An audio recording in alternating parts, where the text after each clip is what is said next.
This meeting is called to order. It's now 5 p.m. on May 30th, 2023. I'll ask Councilman Hancock to give our opening prayer. Let us pray. Lord, bless us as we gather for this short meeting. Help us to always have love, patience, and understanding in our hearts. Continue to bless Baseland as we try to make our town the best it very can be. Amen.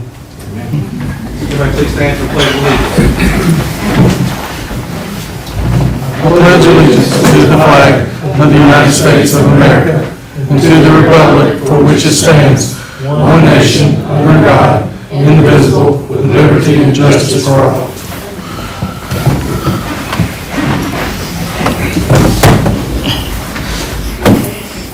Council, you've got a copy of tonight's agenda. Are there any changes that need to be made at this time? Here none, need a motion approved. Motion. Got a motion? And a second. Any further discussion? Here none, in favor, raise your right hand. Unanimous. Next on the agenda is information regarding redistricting. Now pass to you, Mr. Sly, and the folks from Ripley. All right, so we do have some folks here from the state. Guys, can y'all hear me okay?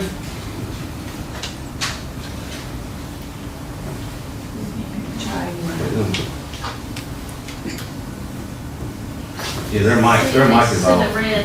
Yep. Ours off. There's his office, Ripley. Good afternoon. There we are. That's Thursday. Let me see if I can turn it up just a little bit.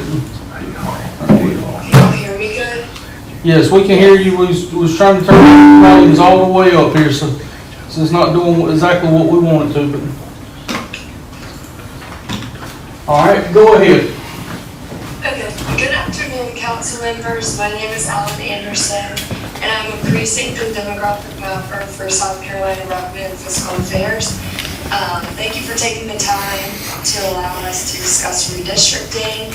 I'm also joined here by Rachel Passer, and to my knowledge, council members have received a copy of the benchmark redistricting report, and I hope you all have had some time to review it. This afternoon, we will be going over the benchmark report, which includes the 2020 census benchmark information, as well as constitutional and statutory provisions and the traditional redistricting principles. If there are no questions tonight, before I will begin the benchmark report. Are there any questions? Proceed. Okay. Starting on page 2 of 6, in the benchmark report, sorry, forgot I had it pulled up on the screen. Starting on page 2 of 6, at RFA, we recommend following constitutional and statutory provisions such as the Equal Protection Clause of the 14th Amendment requirement of one person, one vote, which ensures equal representation for each district, the Voting Rights Act and other applicable court decisions and federal and state laws. RFA also recommends the following traditional redistricting principles be considered, like contiguousness, making sure all parts of districts and wards are connected, minimizing voter precinct splits to help voter registration, compactness, and lease changes. Not moving census blocks that are not necessary. Turning to page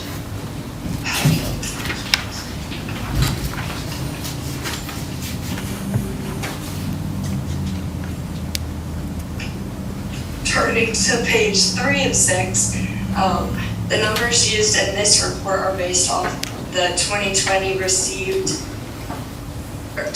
census received from the Census Bureau. The town of Pageland decreased by 11.01%, from 2,760 to 2,456 people, meaning the ideal district changed from 460 to 409. The benchmark report noted a deviation of 64.5%. And to get This number, we take the highest deviation and the absolute value of the lowest deviation and add them together. Please note that RFA recommends a 5% or lower deviation, but the maximum range is 10%. In table 1, on page 3 of 6, the over-under column shows the amount of people needed to gain or lose in each district to get closer to the goal number of 409 people per district. The numbers with parentheses need to gain and the numbers without need to lose population. For example, in y'all's chart, District 2 needs to gain 104 people. And getting each district to the goal number will increase the accuracy of the one person, one vote.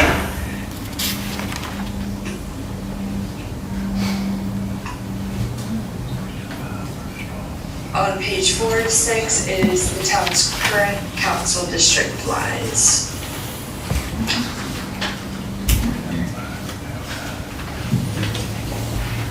And on page 5 of 6, table 2 and 3 represent the district benchmark demographics defined by the Department of Justice. Table 2 shows total population by race in each district, and table 3 shows total voting age population by race in each district. And in our analysis, we use the information found in table 2. And with all of that being said, are there any questions? No, ma'am. So if this is based on 2020 census data, Yes. how, that was during COVID. So how do we feel about that data? I mean, it is what it is, but what do you think the participation percentage was? I mean, it's the information that was given, so I would say that it would be pretty accurate from the people that responded to the census. It's as accurate as we're going to be able to provide.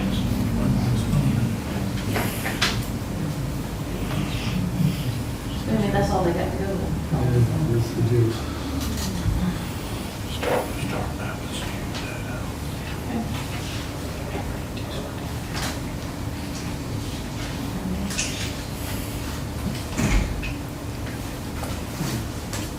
Probably underrepresented. No, where you start off with flowing data, you end up with flowing answers.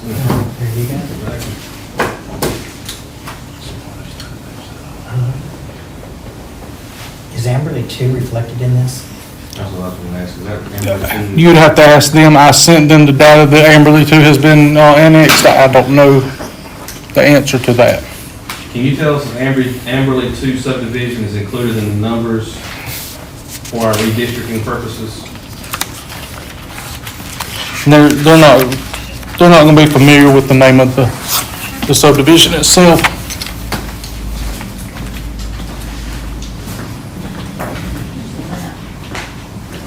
Could you ask that question again? Sorry. So if you look at the page that I'm holding up here, you see the circled section that I've circled over right here? Could you raise it a little? Is that good?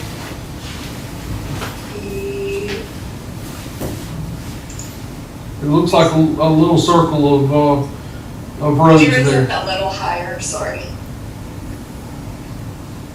Oh, that's outside of District 4?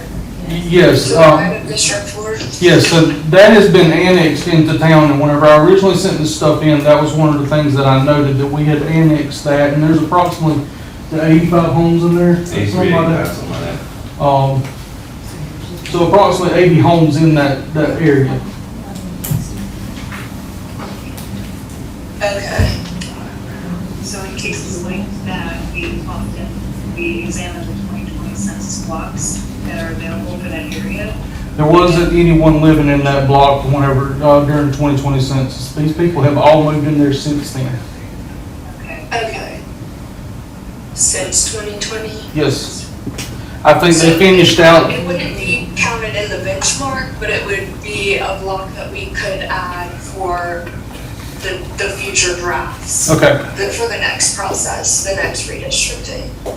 okay, so it So it's would, not in it's not in this benchmark, but it will be, you can add those blocks for the next. you mean for the one that After we're, we discuss the benchmark, like it won't be in the 2020, data because you annex it after 2020. okay.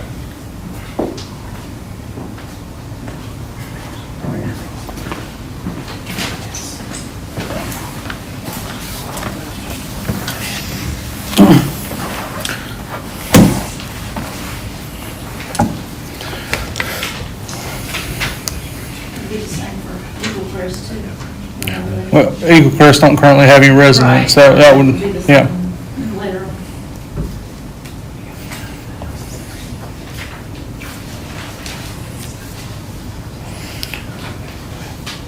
So I think our next question is, where do we go from here? What is our next step?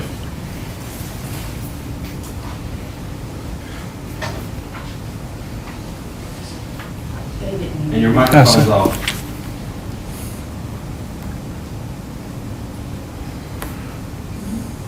They've muted their. Yeah, their mic's muted. It's red up there on the screen.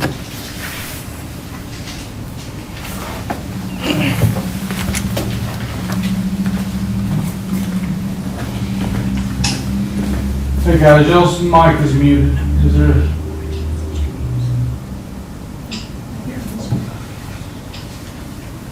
Is it ours that's muted? no, ours is muted. There's, it says RFA and it's got the mic. Yeah, there's a showing red on the screen.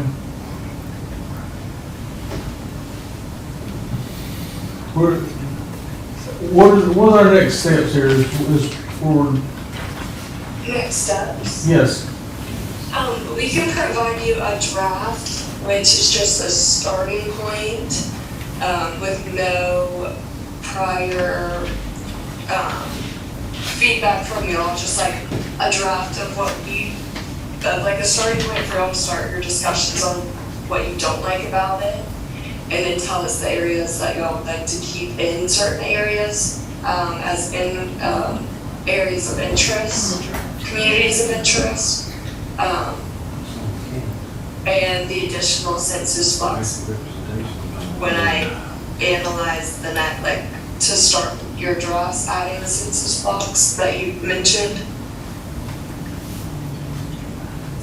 So Shane, with that, is that our time, our opportunity to add Amberley back in? For a draft? is that our time to add, that subdivision in during So the the draft? next steps would be that RFA can provide a plan without knowledge from you all. If you want to aid in the process before we even begin a plan, you can provide us additional annexed areas at the census block level, or provide us more specific data on what you've annexed so we can compare it to available census blocks.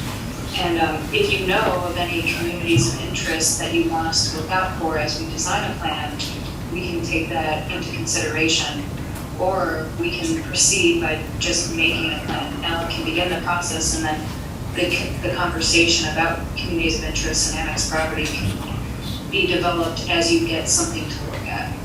Okay, so the process here, I guess, is then you guys get started on that, and I provide you additional information on those annexations. We couldn't hear that question. I said, so for us, the next step in the process, you guys get started on that plan, and I provide you with those annexations, that we need to include, and any additional interest areas that the council may see fit.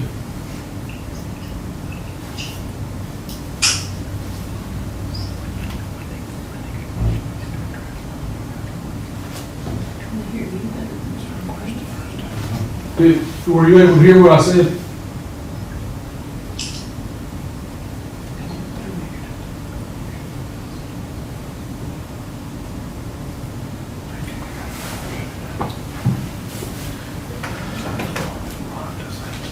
Can y'all hear me?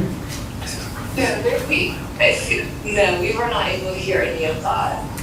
Okay, Yeah, if it's easier, you can also put your question into the chat from the Zoom link so that we can read it and respond.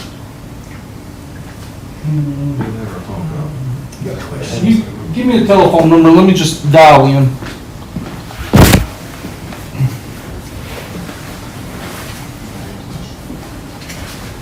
Can you give me a telephone number I dial in?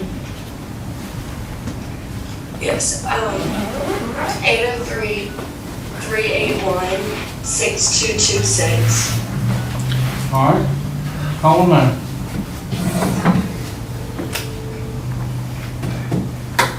Hello. All right, let me do this just a moment. There you go, that works even better.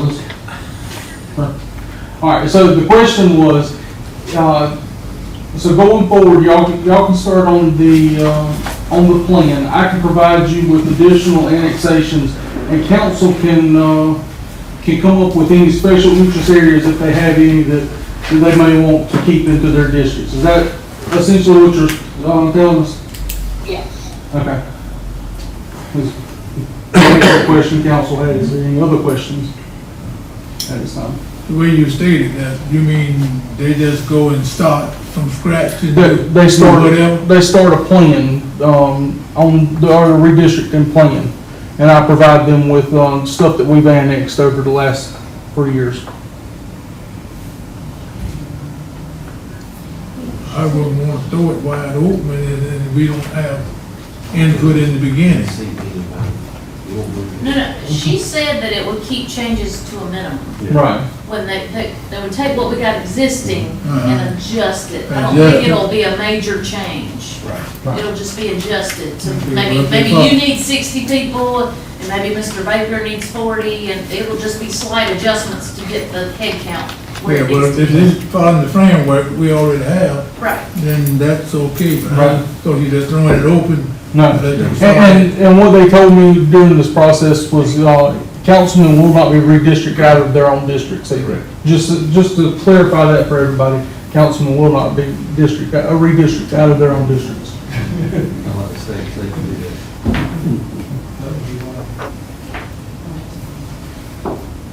Think I'm good. I think I'm good. Everybody good?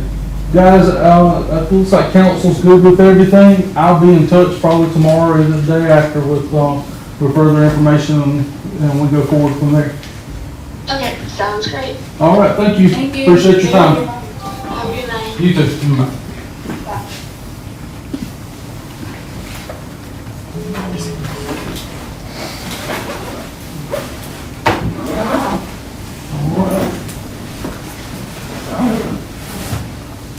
I'll hand you all this back.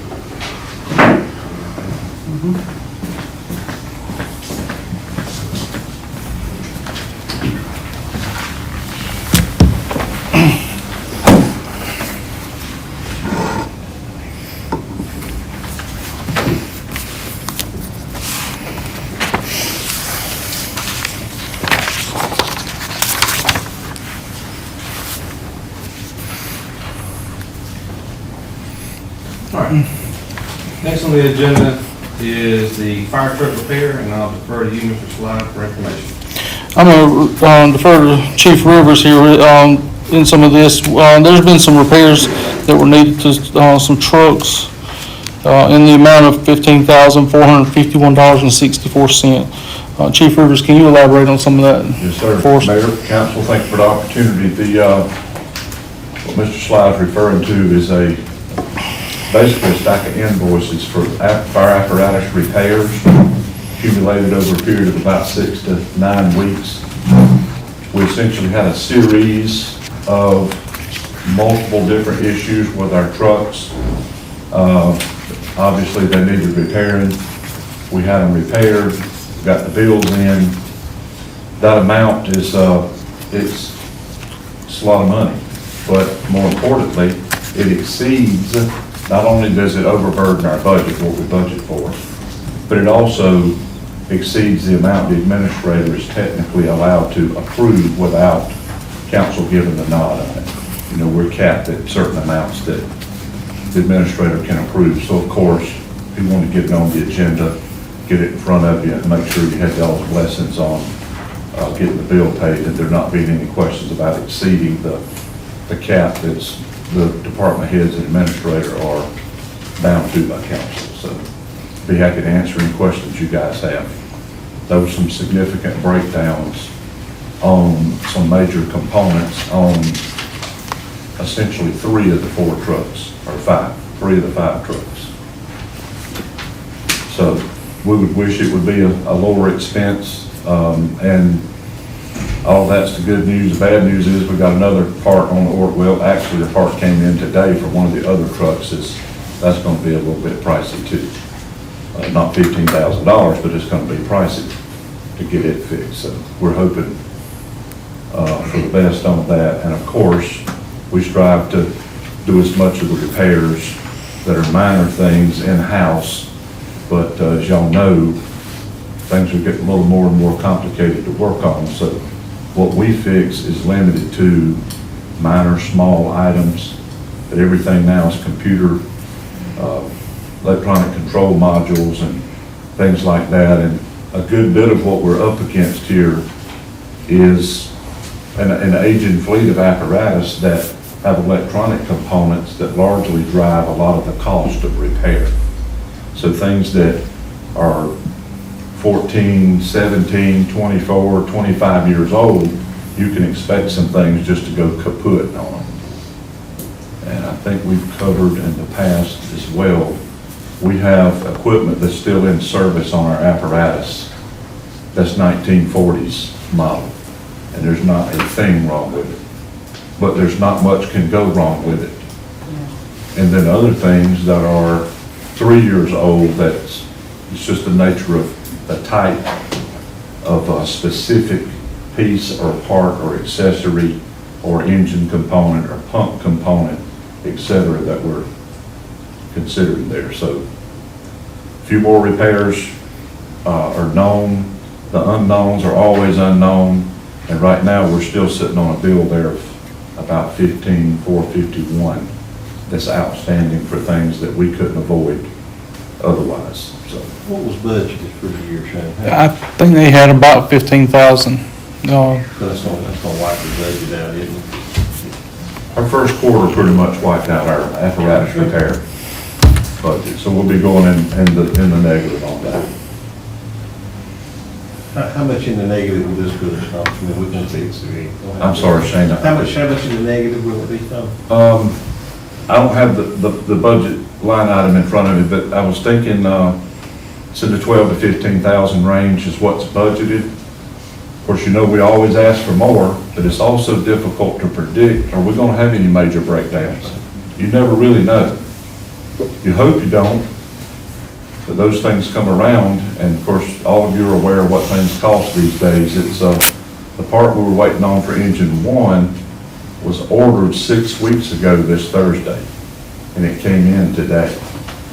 So now it's able to be installed and repaired. And when the guy come to diagnose that problem, he found a radiator problem, an overheating problem. And those are the sorts of issues that you can't forestall. The repairs, you have to place the apparatus out of service. Maybe next year we budget a little bit more for that too. Well, that's fine. Yes, I like that suggestion. But again, it's unforeseen. You could increase your budget by 10,000 and only use 5 of it, so. That's right. Well, true, It's that's true. unforeseen. Absolutely, yes. But as things age, you know, you guys know, some of y'all have older automobiles and things you can expect occasionally to need a water pump or an alternator or things like that. They're expensive. Any questions, comments from council?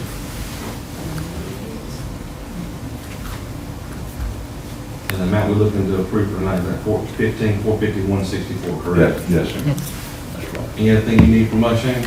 Nope. That being said, I need a motion to approve the repair bill to Leslie Welding and Fleet Services in the amount of $15,451.64. I'll make that. Got a motion? Second. And a second. Any further discussion? Hearing none, in favor, raise your hand. It's unanimous. Next, last on the agenda is to adjourn. That completes all the items that are on our agenda this evening. Is a motion to adjourn. Motion. Motion. Second. Any further discussion? All in favor, raise your right hand. Thank y'all for coming.